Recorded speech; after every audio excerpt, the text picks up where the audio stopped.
Welcome and thank you for joining me for Tax Break. This is a podcast about South African tax for South African tax professionals and practitioners. My name is Pieter van der Schwan, and in each episode I share my thoughts on a topic or recent development relating to South African tax with you. And I'll do my best to do it within the time that you need to make a good cup of coffee while you are taking a break from work. Our topic for today is exit taxes. Now, of course, this is something that's very relevant to South Africans who immigrate. So let's start at the beginning. What exactly is an exit tax? Now, it's not a concept that's defined in the legislation or even referred to by this name in the legislation.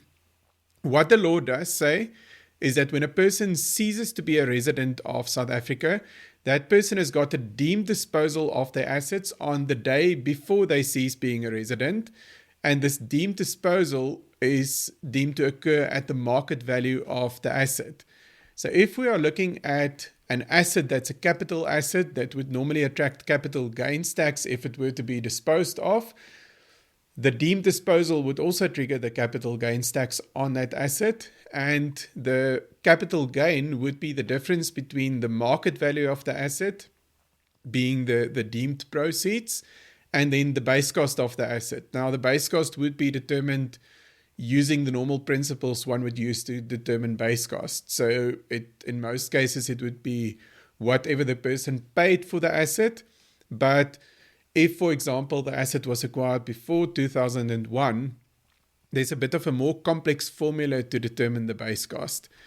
So all that the exit tax really refers to is this tax that results from the deemed disposal of a person's assets when they cease being a resident. If you don't mind, I would just like to sidetrack myself a bit before we continue. And that's just to mention that the deemed disposal is not limited to individuals. It could also happen for other entities like companies or trusts. So these entities can also cease to be resident. So unlike an individual who would immigrate, these entities, their residence depends on other factors. So if, for example, the place of incorporation of the entity changes, that could affect their residence status. Or it could be that the place of incorporation remains the same, but because of the way that the entity is now managed and controlled, it's considered to be a tax resident in another jurisdiction. And one would then need to consider the double tax agreement between South Africa and that jurisdiction to determine where the entity would be exclusively resident. Now, as you may know, a lot of these double tax agreements use the place of effective management as the tiebreaker provision. So it could be, and this is the link back to the individuals who immigrate, that if an individual who is a trustee or a director of these entities move abroad, that they start to manage and control the entity from abroad, and this results in the place of effective management moving, which could then in turn result in the entity's residence ceasing to be South African. Now, as you can imagine, this depends on quite a few factors, so it's not to say that whenever a trustee or a director moves, the companies and related trusts definitely also cease to be residents. That's definitely not the case. So it depends on how the entity is being managed and controlled. It depends on the laws of the other jurisdiction. It depends on even something like the specific double tax agreement and its tiebreaker provision.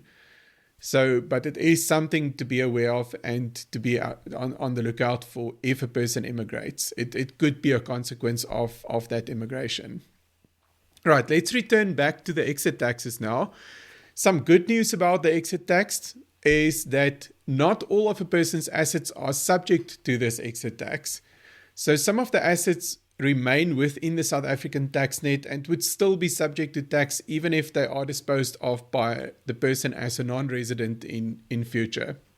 So these assets would include the immovable properties situated in South Africa and any assets attributable to a permanent establishment in South Africa. So you may then wonder, but what assets are really affected by the exit tax? So in my experience, the assets that are most affected are investments.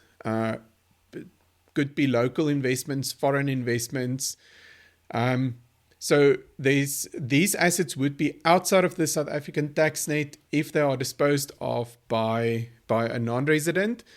And then I think we need to also distinguish between some of these investments are more liquid than others. So if we take, for example, an investment in, let's say, listed shares or unit trusts, those kind of things, if there is a deemed disposal and there is some capital gains tax payable, no one likes to pay the tax. I don't think I've ever met a taxpayer who really likes to hear the fact that they need to now pay tax, even though they haven't sold any asset.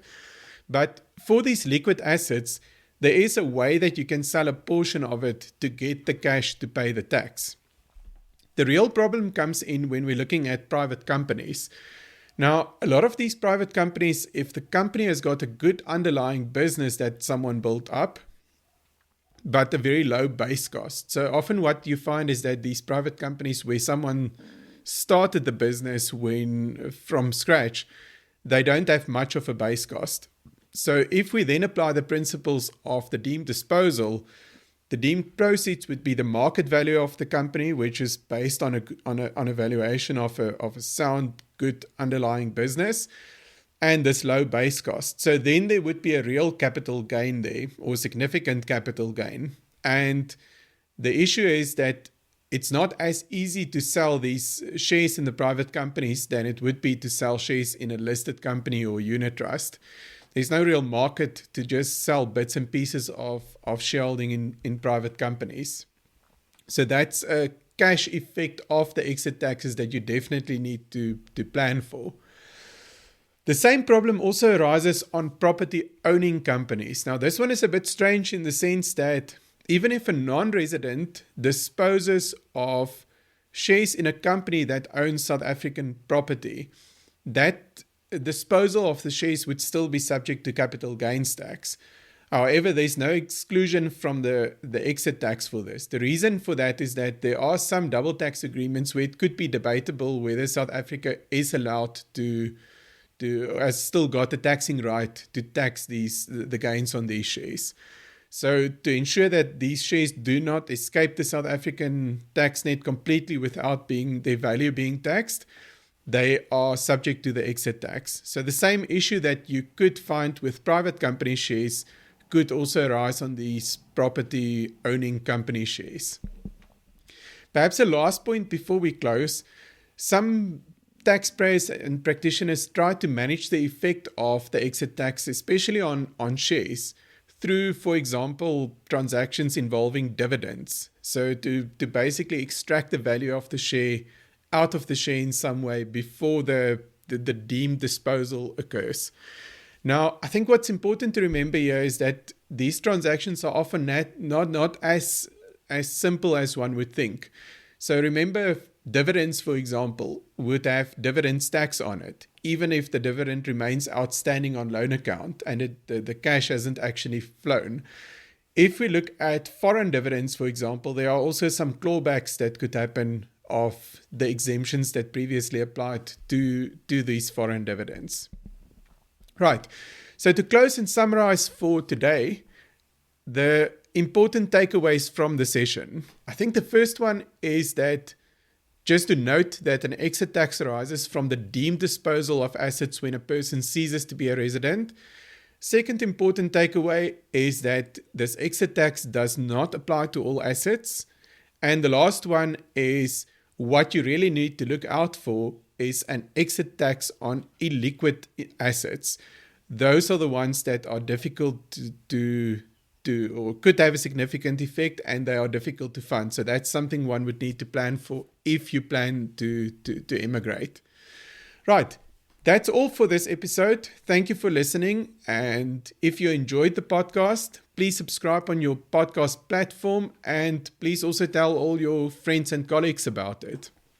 If you have any questions that you would like me to discuss on a future episode, you are welcome to email it to me. My email address is in the show notes. And perhaps just as always, nothing in this podcast should be construed as tax advice. or even be seen as a substitute for fact-specific tax advice. Until next time, goodbye.